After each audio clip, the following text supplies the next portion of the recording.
Something you may have not noticed at this point in the NBA season is that the Cleveland Cavaliers are currently 18 and 12 and in fourth place in the Eastern Conference. They have been balling. They've won 5 in a row and are 8 and 2 in their last 10. They're 9 and 7 at home and 9 and 5 on the road, and they've just been getting jobs done. They've been winning games. They have a 5.1 plus positive point differential, which is almost double what the Chicago Bulls is, a team that many people think is going to be really good this year.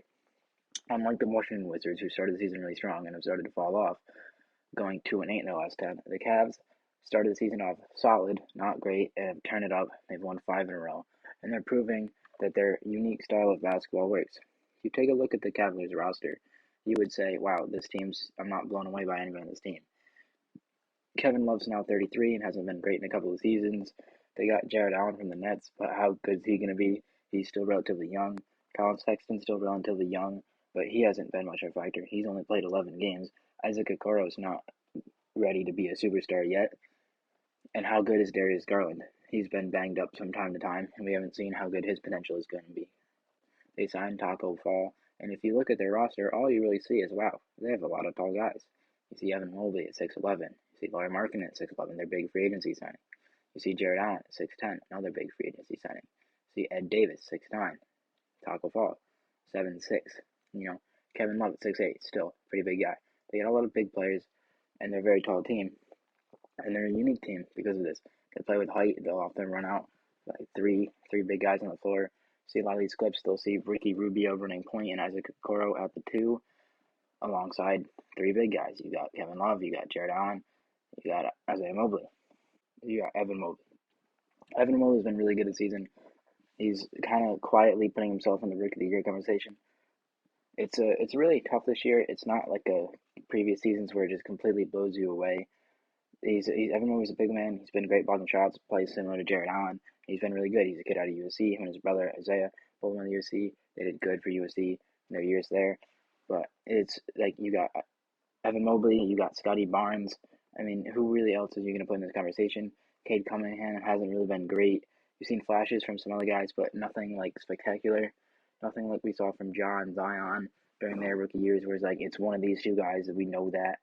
Nothing like we saw from LaMelo, where he blew us away, and then Anthony Edwards quietly put a campaign to try to sneak back in the race. It's these guys are quietly putting up numbers, and they're in smaller markets because they weren't the top picks and not the biggest names.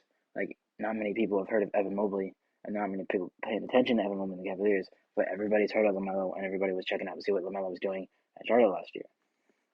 So as we move forward, make sure to keep track of what Evan Mobley's doing, because he's been really good so far this season. He's made some great plays, along with some of the other caps, like that dunk Isaac Okoro had against the Rockets the other day. Just showed his elite athleticism, that he's going to be a good talent. He's a 20-year-old out of Auburn. He was a rookie last year. He's a later round pick that played good for a little bit and kind of fell off towards the end of the season. But he put up numbers. He played nice if you watch some of the games, and he's shown the potential that he's going to develop into a really nice player. I don't know if he'll be a star, but he clearly knows what he's doing, and he can fit into a nice role and be one of those guys that you need to win a championship. You need to win anything. So you see here with this clip of JJ Redick, the Cavs beat the Bulls, snapped their 4-game winning streak to improve. So that was the start of their win streak. That at the time they were 14-12. Now they're 18-12. And you can sit here and say, oh, the Cavs haven't played anybody. They're just taking the easy wins. They've played Detroit a couple times. No, they have the second hardest schedule in the NBA behind the Portland Trailblazers, who have struggled. Portland Trailblazers, with their schedule, they have the first hardest schedule in the NBA. They're sitting over there at 11-18, with the second hardest schedule. The Cavaliers sitting over there at 18-12, 3.5 games behind the Nets for first place in the Eastern Conference. They're taking care of business, playing really good defense, allowing an opponent's point per game of 101.5, which is the highest in the Eastern Conference. So, and by a considerable margin. Number 2 on that list is the Miami Heat, who are supposed to be such a good defensive team at 103.8. So they're one of the best defensive teams in the NBA, best defensive team in the Eastern Conference by a solid margin, and they're getting things done. They're an elite shot blocking team. They got Jared Allen. I mentioned their height already. They got Jared Allen. They got Evan Mobley. They're dominating you at the rim, and they're winning games that way. As we saw in Kevin Love's big day the other day, he knocked down some threes. So you've got Kevin Love that can come in, still help you dominate the defensive boards, and then on the offensive end, space out the floor, make some plays, and hit some big shots. Laurie Markkinen's another big that's relatively good at stretching the floor. Laurie can hit some threes. Ricky, especially with Ricky Rubio, he's not a big three-point shooting point guard, but if facilitates the floor, you run pick and roll. They can really run pick and roll with anybody on the floor because they often run 3 big mans, and it's surprising, but it's working, and it's working well for them. They've got their groove. JP Biggerstaff clearly knows what he's doing. He changed the way they're playing basketball. Everyone's trying to shoot the ball, go small, shoot the ball. Cavs are going big. They're getting to the rim, playing good defense, and they're getting wins. You can't argue the fact their Cavaliers are getting wins, and that's got to be the most important thing. You're trying to make the playoffs, trying to make a run, and you got to win games. Doesn't matter who you have in your roster, you got to win games. Because if you sat there and look at their roster, like I said, the only thing you'd noticed, the only thing that's semi-notable is they have height. But they don't have any superstar talents. And like they're probably arguably their best player, Colin Sexton, hasn't played at all this season. He's only played 11 games this season. Like you're not blown away by the roster. You're not blown away by the players they have. You see that wow, they got a lot of tall guys. I wonder how they run this rotation. They just run them all out there. JV Biggerstaff knows how to run this rotation, knows how to set up his height. You got Darius Garland, another young guy. So you got young point guards. Colin Sexton's a pending free agent. Depending on whether or not they pick up their option, that's a topic that's been talked about a little bit. But they're just running bigs out there. They're switching on everything because everybody's relatively the same size, and they're getting the job done, and they're winning basketball games. They've beat the Miami Heat twice, a team that's supposed to be towards the top of the Eastern Conference, and they're now ahead of them in the standings. They're a game ahead of them. So if you look at this Cavs teams, you'd be surprised by what they're doing, but they're winning games. That's what you got to do. They're just taking care of business. They play the Bucks tomorrow or today by the time this gets published, but that'll be an interesting game to see what they're doing.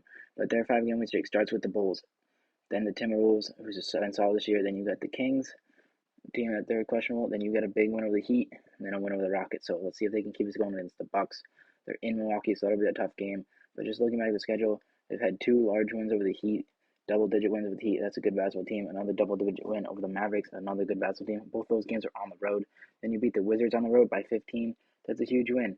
And they played some other top teams relatively competitively. It's really early in the season, but they blew up the Knicks, beat the Raptors by 1. So they're going to work.